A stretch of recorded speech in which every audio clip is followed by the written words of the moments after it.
Hai, Assalamualaikum. Kembali lagi bersama saya Aa berbagi info dan kisah menarik. Oh, sebelum tu jangan lupa tekan tombol subscribe, tekan loncengnya juga. Okey, video seram kita pada kali ini, saya nak ceritakan sebuah kisah yang dia bagi tajuk, siapa perempuan dalam kereta tu? Sudah sedia? Jom kita mula. Nama gelaran yang dia bagi dalam kisah kali ini adalah Hasri. Jadi Hasri ni sebenarnya dia menyewa dengan kawan-kawan dia, duduk satu rumah lah kan. Dan dia pelik tau, sebab kawan-kawan serumah dia ni kerap sangat tuduh dia, kata bawa balik girlfriend kat rumah, bawa balik teman wanita macam tu kan.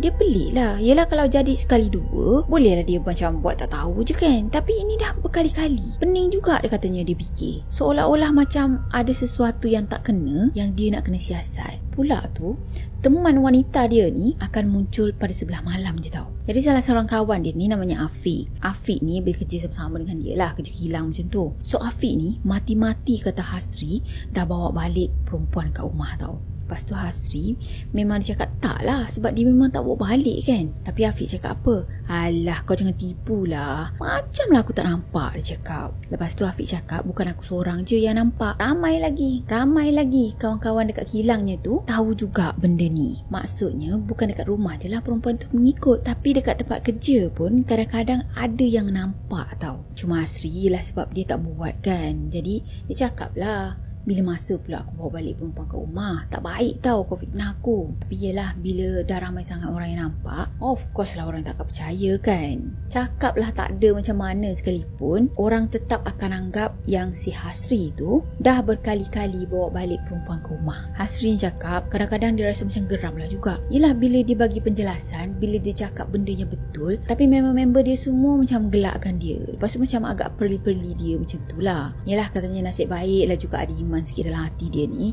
Dia penyabar lah juga. Bila dah kawan-kawan ejek dia macam gitu, dia ignore je. Katanya kalau tak, memang habis dah member dia ni. Ada satu malam tu, sekali lagi benda yang sama jadi tau. Masa tu dia baru habis shift malam.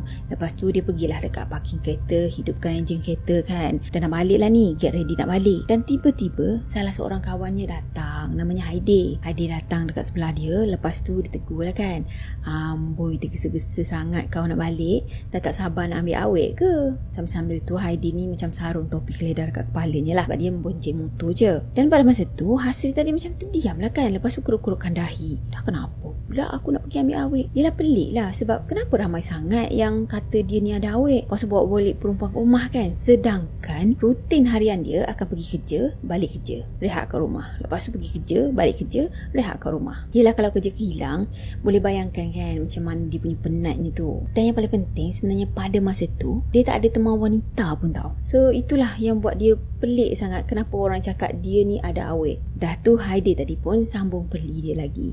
Haidee cakap, alah aku tahulah kau beli kereta, terus tangkap awet baru kan, kenal-kenalkanlah dengan kawan-kawan. Dah habis beli kawan tadi, terus dia memucuk motosikal dia balik ke rumah.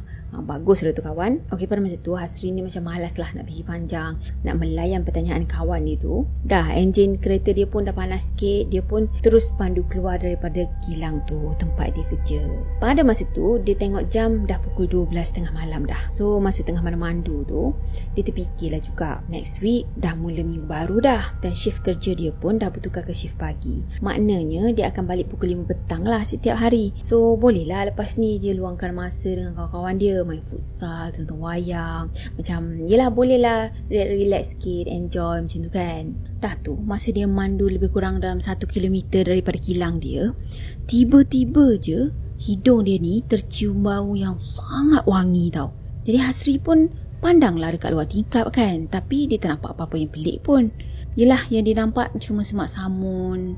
Lepas tu adalah beberapa deretan kedai macam tu je. Lagipun kawasan situ memang agak gelap, jadi dia pun abaikan benda tu. Dan masa dia tengah syok memandu tu, sambil tinjau sekeliling, tiba-tiba je dia tersentak tau. Sebab pada masa tu dia pergi toleh ke arah cermin sisi yang ada di hadapan.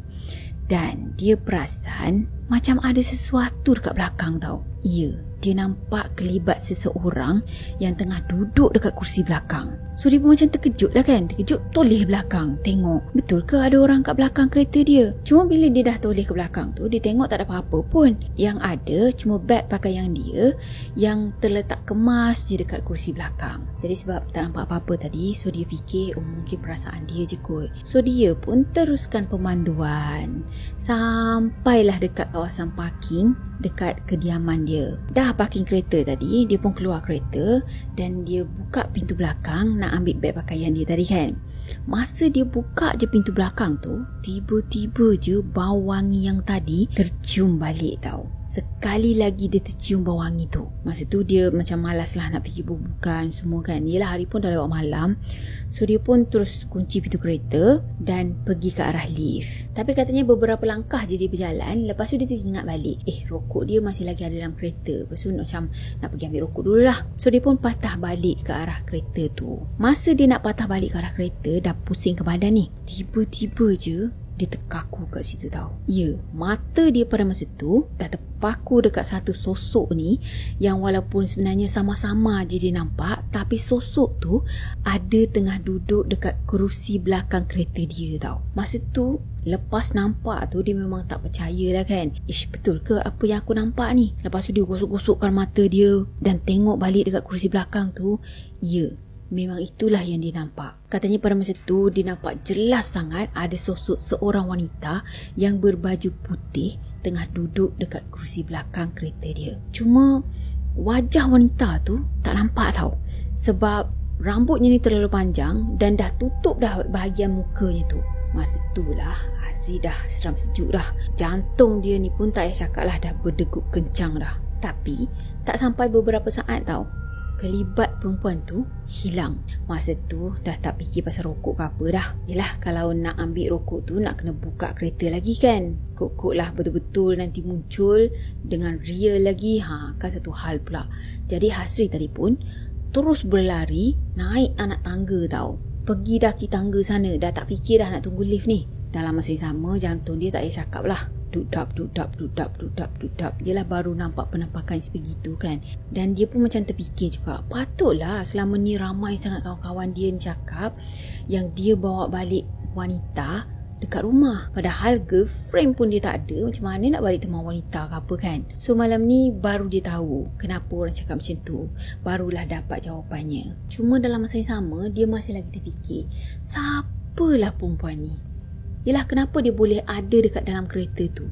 Lepas tu seolah-olah macam ikut Hasri ni tau. Dah sampai dalam rumah tadi, terus dia pergi ketuk bilik salah seorang kawan dia yang namanya Aril. Dia punya ketuk tu memang kuat gila. Lepas tu nampaklah macam emergency kat sini kan. So kawan dia Aril tadi cepat-cepat buka pintu. Yelah, fikirkan sesuatu yang penting yang dah berlaku. So dia pergi buka pintu cepat-cepat tu. Dan Hasri terus cakap macam ni tau, weh, aku nak tanya kau satu perkara ni, penting juga ni. Yelah, masa tu lepas masuk je dalam rumah tadi, terus dia pergi ketuk pintu kan. So dia sendiri pun masih lagi tercungap masa tu. Lepas tu Hasri tanyalah, kereta yang aku beli daripada saudara kau ni, sebelum-sebelum ni siapa punya sebenarnya? Dah tu Aril tadi pun macam agak terkejut lah juga dengan pertanyaan macam gitu kan. Lepas tu dia garu-garukan kepala. Nampak daripada air muka Aril ni seolah-olah macam dia cuba untuk ingat sesuatu tau. Lepas tu dia cakap macam ni, kalau tak silap aku, kereta yang kau beli tu kepunyaan anak saudara sepupunya ayah aku. Aku pun tak kenal rapat sangat dengan keluarga dia orang. Kira macam saudara-saudara jauh macam tu lah. Kenapa? Ditanya kan. Lepas tu Hasri ni malaslah nak buka cerita. Dia cuma geleng-gelengkan kepala je. So masa tu lepas dah rehat kejap, lepas tu cuba untuk cool down kan, barulah si Hasri ni ceritakan apa yang dah berlaku. Dia cakap lah yang ramai sangat orang nampak dia ada bawa awet. Padahal dia tak ada girlfriend pun. Dah tu selalu sangat orang tegur dia yang kata dia ni bawa awet balik ke rumah. Padahal dia sendiri pun tak nampak kata ada awet yang balik ke rumah dengan dia. Dan yang paling mengerikan tu pun dia ceritakan jugalah, yang kata dia dah ada tercium bau. Lepas tu dia ada nampak penampakan seorang perempuan dengan rambutnya yang panjang, tutup seluruh muka ni. So bila Hasri tadi dah ceritakan macam gitu ke Aril tadi pun terdiam tau. Tak tahu nak cakap apa. Yelah, sebenarnya dia tahulah sikit-sikit cerita tentang kereta tu. Cuma dia tak tahu secara detail dan dia sendiri pun tak tahu macam mana nak mulakan cerita dengan Hasri ni. Yelah sebab Hasri kan beli kereta dengan dia yang tolong lah kiranya. So macam tak best lah kalau nak cerita, oh kau jual kereta berhantu kat aku macam gitu kan. Jadi Ariel tadi pun buka cerita. Dia cakap sebenarnya aku tahulah sikit-sikit pasal kereta yang kau beli ni, tapi aku tak tahu lebih lanjut. Jadi terpaksalah aku bawa kau jumpa dengan keluarga arwah. Katanya macam tu. Minta mereka untuk ceritakan apa yang sebenarnya dah berlaku. Ariel pada masa tu macam bersungguh-sungguh lah nak bantu kan. Yelah kalau dah melibatkan mistik ni, kesianlah juga dengan Hasri kan. So pada masa tu Hasri cuma menggeleng-gelengkan kepala je. Lepas tu dia cakap, Hasri cakap, tak perlu kot nak pergi jumpa keluarga arwah bagai. Kau cerita je lah apa yang kau tahu. Macam tu kan. So Ariel tadi pun ceritalah apa yang dia tahu, setakat dia tahu je lah. Katanya kereta ni sebenarnya milik arwah yang berusia 25 tahun. Dan arwah memang sayang sangat dengan kereta tu.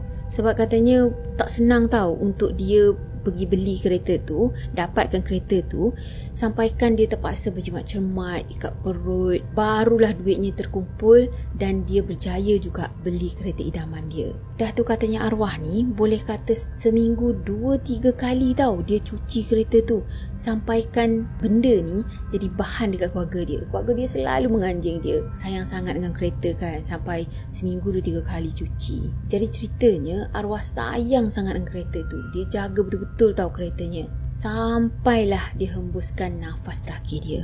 Dah tu Ariel cakap lagi, kalau tak silap aku, arwah ni meninggal dunia dalam kereta tu. Masa tu tak sempat lagi sampai ke hospital, dia dah meninggal dunia dah sebab sesak nafas. Jadi sebenarnya masa kejadian tu, adik lelaki arwah ni lah yang bawa arwah pergi ke hospital.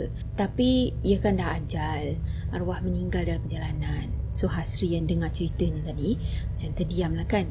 Dia pun dah tak ada idea dah nak tanya apa lagi. Yelah dia sendiri pun macam tak tahu macam mana nak selesaikan masalah ni. Dah nampak keadaan Hasri yang macam mendiamkan diri, lepas tu macam berfikir panjang je kan. Ariel tadi pun sambung cerita lagi. Dia cakap sebabkan kejadian tu lah keluarga arwah ni ambil keputusan untuk jual kereta tu.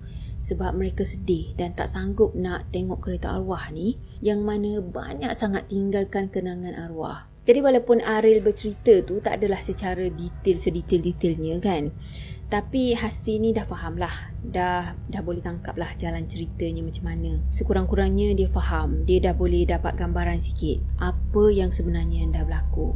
Jadi pada masa tu dia merancang untuk pergi jumpa ustaz. Dan katanya pada masa tu dia pergi jumpa Ustaz Hafiz yang tinggal dekat taman perumahan dia juga.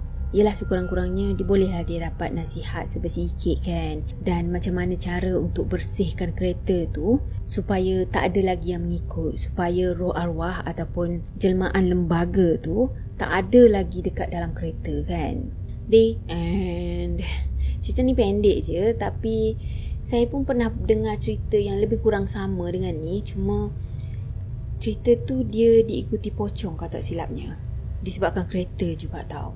Dan yelah sebab itulah juga kalau kita beli kereta baru je, mesti orang-orang tua suruh buat sembahyang hajat ke, buat air tawar ke macam tu kan, lepas tu mandi kat kereta tu. Itulah orang kata untuk tolak bala lah macam-macam kan. Kadang-kadang kita orang yang moden ni, moden, kita yang moden ni macam nak percaya ke tak nak percaya macam tu lah kan. Tapi sekali fikir ada benarnya jugalah.